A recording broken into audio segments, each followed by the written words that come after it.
Okay, here we come back. Monolithic restorative materials. Monolithic versus layered lecture. This is part two. I'm not going to read all of that. I'm just going to quote from Dr. Greg Helvey. He's a DDS. I think he published this in Glidewell website or in maybe Lab Management Magazine, something like that. But I quoted it a long time ago. Dr. Greg says, as a result, because nature's bilayered tooth structure cannot be replicated, a monolithic approach may be the future. And you know, this is an approach that's really been going around. This approach that Dr. Greg is illustrating here in this paragraph. And many people have started thinking like that. Let's just go for monolithic as the first choice and try to give something with monolithic that will represent, since we cannot really replicate nature, so just give a monolithic, you will gain the strength, and you try as much as possible to stain and give it, a lifelike look for that product. We will discuss this further in details.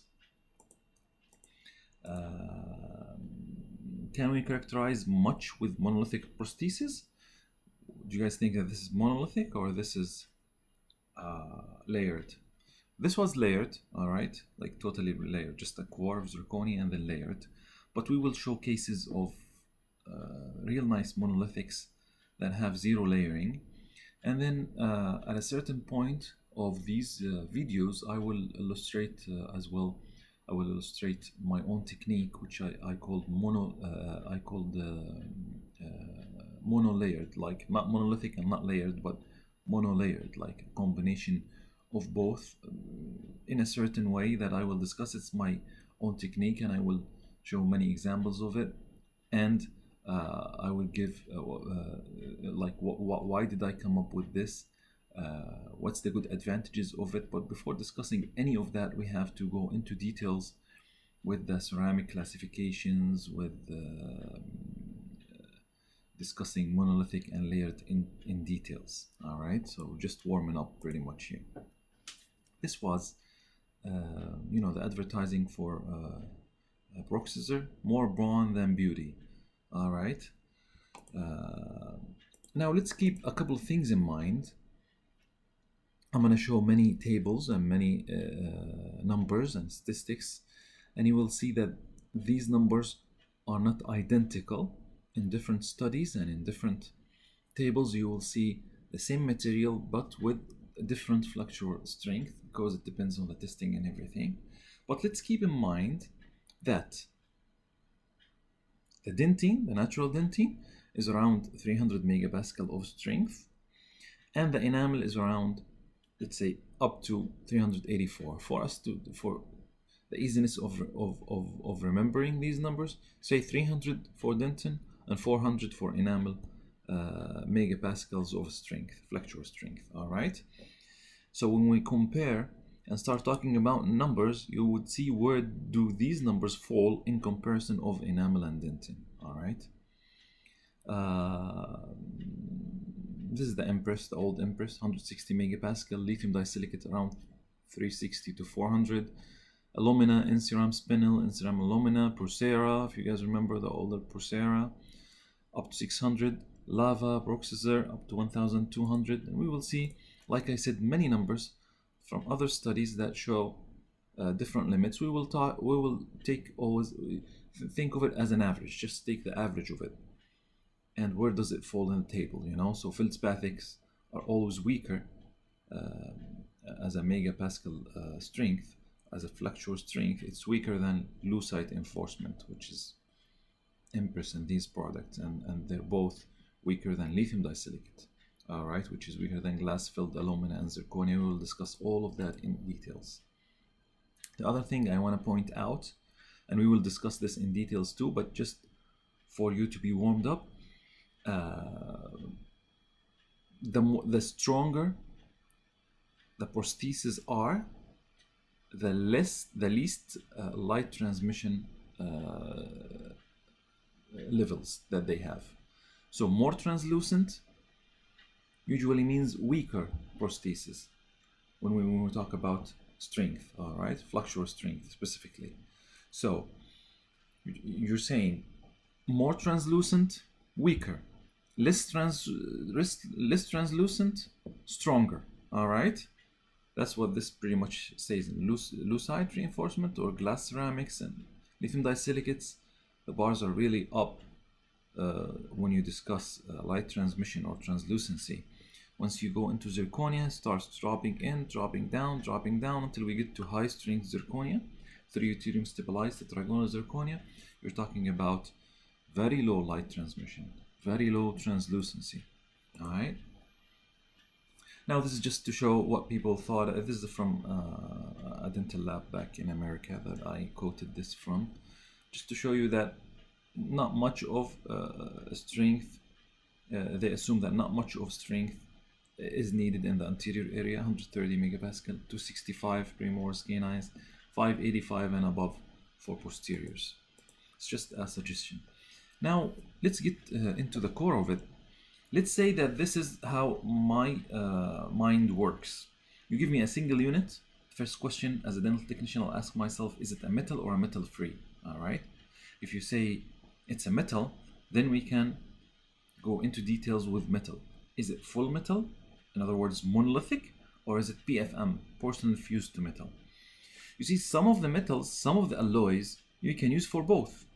So for a full metal, a monolithic, you can use non-precious alloys, semi-precious alloys, precious alloys, and if they are universal or porcelain alloys, you can use them as well for non-precious alloy PFMs, semi-precious alloy PFMs, and precious alloy PFMs. The same alloy, you can use it for both if it's a porcelain alloy, because to apply porcelain you have to have a coefficient of thermal expansion, you know, the right coefficient of thermal expansion. Anyways, so these can be used both. So in other words, monolithic or layered is a technique, as a way of approach. You can use the same material for either monolithic or layered, but not all materials, because electroplating you can only galvanize a single unit, you know, a core. Let's say a core, not single, a core. You can galvanize a single unit to a single unit core. All right, and then if it's a bridge, you have to cast the pontic and then solder it and all kind of stuff. But anyways, as a core, it gives you a core. It doesn't give you a full tooth in electroplating. Same thing with adapted gold platinum. If you guys worked with Captic back in America, we worked very much with Captic at a certain part of time. But anyways, if you're gonna discuss non-metal or metal-free, so you're talking about a different set of prostheses. There's zirconia, for example. Zirconia can be core and build up. It could be core and pressed on, and both of these are layered. They consist of more than one layer, and then it could be a full zircon. And a full zircon used to be the solid. We can discuss that. 3 yttrium stabilized tetragonal zirconia. All right, and it could be full translucent zirconia, the newer ones, the 5 yttrium stabilized, and then there's the full multi-layered or the 4 yttrium stabilized. We will discuss all factors and their effect on translucency, all factors and their effect on strength when it comes to zirconia. We're going to discuss zirconia in details. I don't think that one lecture, half an hour, will be enough. I think we will talk about zirconia in 2 different lectures: composition, strength, translucency, etching, printing, all kind of stuff. All right. Same thing when it comes to glass ceramics. There's a full press, which is monolithic, and there's core and build-up, and there's full milling multi-layer. All right, which we stain technique. Same thing. It's milled and this pressed. Both of them are monolithic, whether it's full pressed or it's milled. And then there is the core and build-up. Whether you gain this core from pressing again, or you obtain this core from milling, it's a core and build-up. So it could be layered glass ceramics or monolithic glass ceramics. And then there's hybrid acrylic composite polymer materials, there's temporary materials and all kind of stuff. And usually it's for temporary materials, usually it's monolithic, but you can add to it anyways. Anyway, I wanted to share that with you so we can start talking about monolithics. All right, there's a variety of dental monolithic prostheses exists in today's dentistry. A variety of monolithic prostheses will be discussed in this lecture, especially, like we said, zirconia and lithium disilicates. But zirconia and lithium disilicate we will discuss in details. Before that, we will just talk about a couple of other monolithics. First monolithic that should come to your mind is metal and gold alloys, because they've been around for a long time. It's just a full cast. We call it a full cast. Now the numbers of full casts in America dropped down because people used to do number 7 and sometimes number 6 in a full gold. There's minimum occlusal clearance, all kind of stuff, so they go with monolithic gold or monolithic semi-precious. These days the market is changing, and I have a study, not just a study, I have a PDF actually from Glidewell as well, that shows you numbers of the market drivers and how much prostheses are made, and the percentage of removable, the percentage of fixed, percentage of implants, and the growth and what's expected in the future. It's very beneficial to look at. We will look at it at the end of this lecture, hopefully.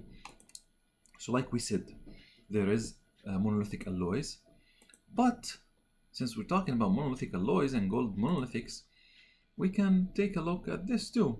Custom design order sheet for grills. You guys know the grills, right? You can take an impression for it, you can work with it on a specific given numbers, or you can just do a snap on, let's say, gold, one that fits all, and adjust it. I don't know how it's made, but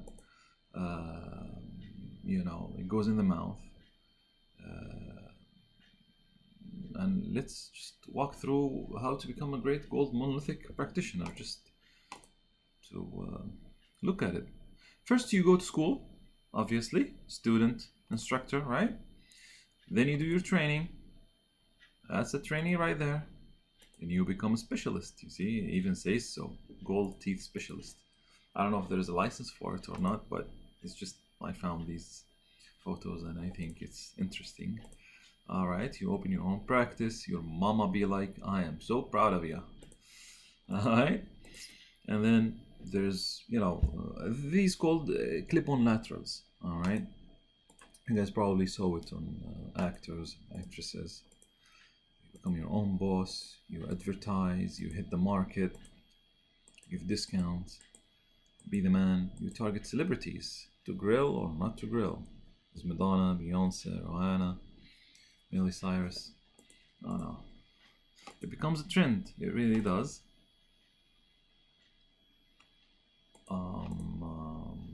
Then it becomes a culture. Kids keep me young. That's Karate Kid. All right, he got his mother grills. And then look, quarter machines give you grills. You create your own trademark. Become rich, hopefully, if you go down this lane. And then finally, you just contract with me to give lectures about monolithic dental grills and, what kind of hygienic should be taken care of from A to Z. But anyways, we were talking about monolithic alloys, all right? That was the first monolithic that I wanted to discuss, alloy and gold monolithics. And let me show you this example. Now, here we have a 3-unit bridge. This is a 75% gold. It's a porcelain gold. So here we didn't have enough occlusal space or enough reduction. So we did this into monolithic number 7 gold, 75%. But it's connected to a coping. This is a coping, pontic, an abutment core. All right. And we build the porcelain on top of it. So this bridge is both monolithic and layered. Number 5 and 6 are layered. Number 7 is monolithic. So it's just the way it is. Sometimes we get asked to do this, like a monolithic or a full cast with buckle cutback, and we apply porcelain buccally. All right. Some people still call it monolithic, but they specify that it's a monolithic or a full cast with buckle cutback, and then we apply porcelain on top of it. Anyway, there's acrylic resin lab fabricated prosthesis. That's the second kind of monolithic types. It's not really our concern here, but I want you to know that it comes in as a technique, as a fabrication technique. It could be cured, CAD-CAMmed, or milled, or printed these days, all right? See, this is a block you can mill from it, all right? Now, there's these two. It's just, I don't know, man. It's like acrylic shells, like the ones that go on top of, like the fingernails, acrylic shells, but I guess some people use it in the mouth and glue it somehow. I've seen this somewhere. All right, there's Snapon Smiles monolithics. In certain areas, this is it's just a removable smile. All right. So in certain parts of the world, it's famous. It's like for Cajuns. It's milled, pressed, or vacuum formed. This one was vacuum formed. All right, just like the bleaching tray or the soft bleaching tray or the soft night guard. You just press it, vacuum press it. All right, it's vacuum formed. You can use it for implant provisionals, removable partial dentures. Most people use it for aesthetic smile enhancement for certain occasions. All right, it's like a cheap solutions. Now we get into the real stuff. Number 4 of our monolithic types is high glass porcelain monolithics or ceramic blocks. It's a block that you mill from this block a single unit of monolithic prosthesis. All right. Now, an example for that would be a Mark II from Vita, GC Initial, and IPS Impress block. Those are of a high glass content. Like I said, we will talk in details about ceramic classifications. There's many classifications out there. People studied ceramics and classified them in many different ways. Even famous names, Dr. Edward McLaren, Zhu Yang. We're gonna mention many famous names and what they think about ceramic classifications. All right. But pretty much now, since we're talking about monolithics, this is as far as I want you to know. Now, a high glass porcelain monolithic. It's full of glass. Translucency is high, but it's breakable because it's glass and it's not very strong. Now, number 5 is composite resin monolithics. Not to be confused with high glass porcelains. They're both blocks. They're both milled. All right, and gives you a final product of a monolithic crown. But those are totally different. Composite resin monolithics like Paradigm, MZ100, Lava Ultimate, Serra Smart, Brilliant, Krios, and Vita Inamic. And we will talk about these composite resin monolithics. Let's take Lava Ultimate as an example. Lava Ultimate was very famous in a certain time in America. It's like the long temporary crown, or let's say the one-day crown. All right. Now, what kind of specifications do we know about this kind of prosthesis? Lava Ultimate, for example, it's a blend of nanoparticles, all right, in a polymer matrix. Now, it has a very easy clinical finishing and polishing. The strength, surface, surface gloss and finish retention similar to composite materials, and pretty much you use it just like you use composites. Dentists are very familiar with using composites. You just polish it with a polishing sequence. But I think that what I read, that the best sequence is Shofo polishing sequence. Now, flexure strength for these are about 200 megapascal, which is pretty much higher than ceramic blocks that we discussed in monolithic type 4, which is high ceramic blocks. They're around 120 to 160 megapascal. This gives you 200 megapascal actually of strength. So it's even stronger than the feldspathic and lucite reinforcement porcelain blocks, as well as veneering porcelains for PFM crowns, just the veneering part, the porcelain part of the PFM. All right. Only long-term clinical evaluation will confirm this desirable property of the material. Now, for example, this has more crack resistance than adhesively bonded Vita Mark II porcelain crown, which is type 4, which is a high glass ceramic. So this is stronger or has more crack resistance than the Mark II.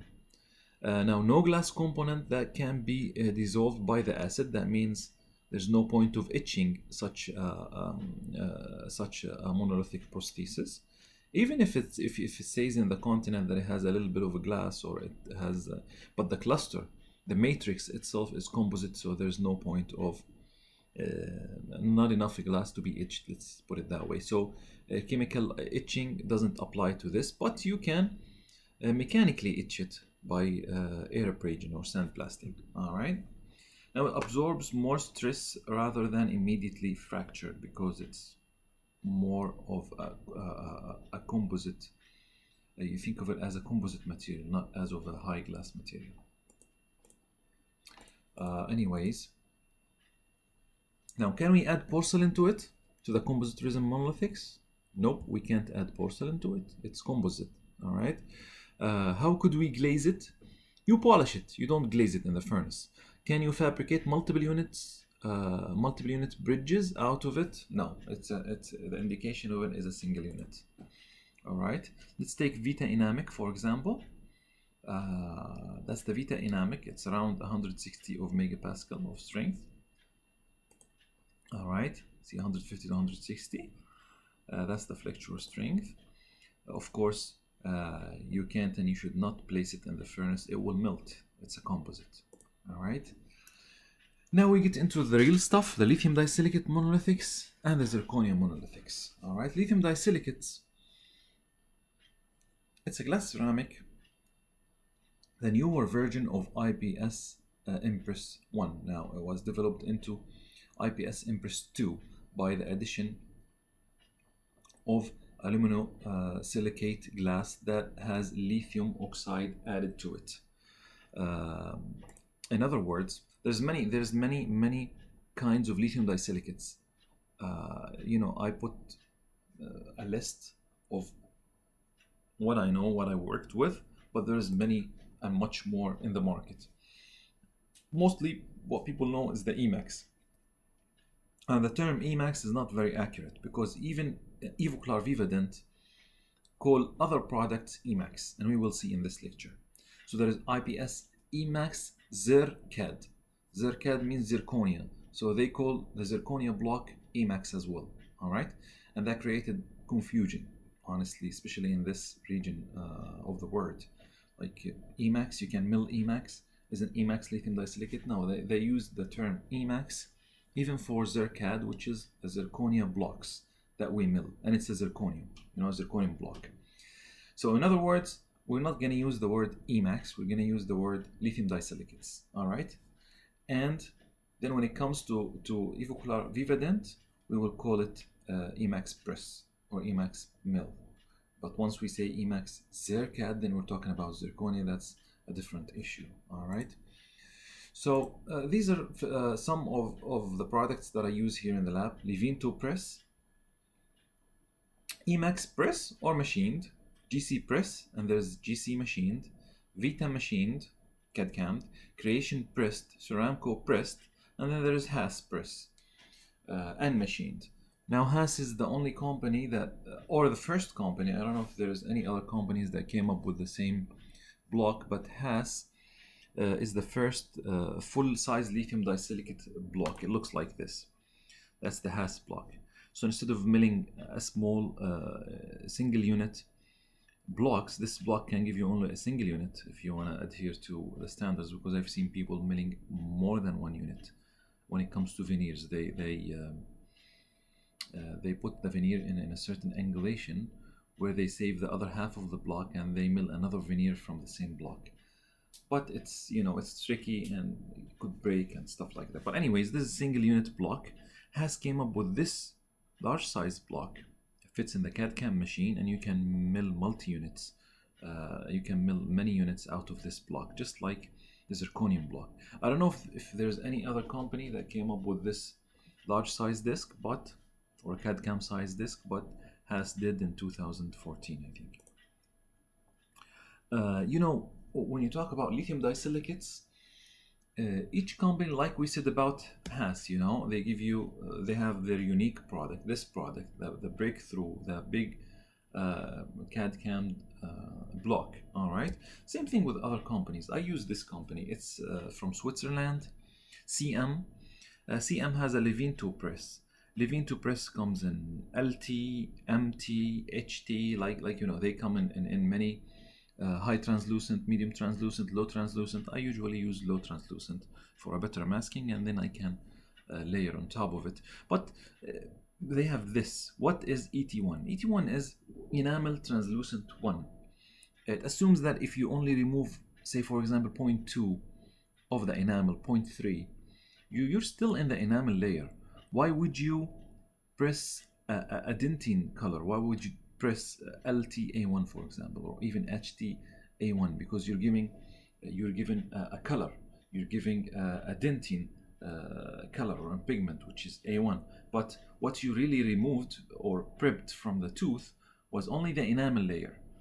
So they suggest that you should use enamel. There is enamel translucent 1, enamel translucent 2.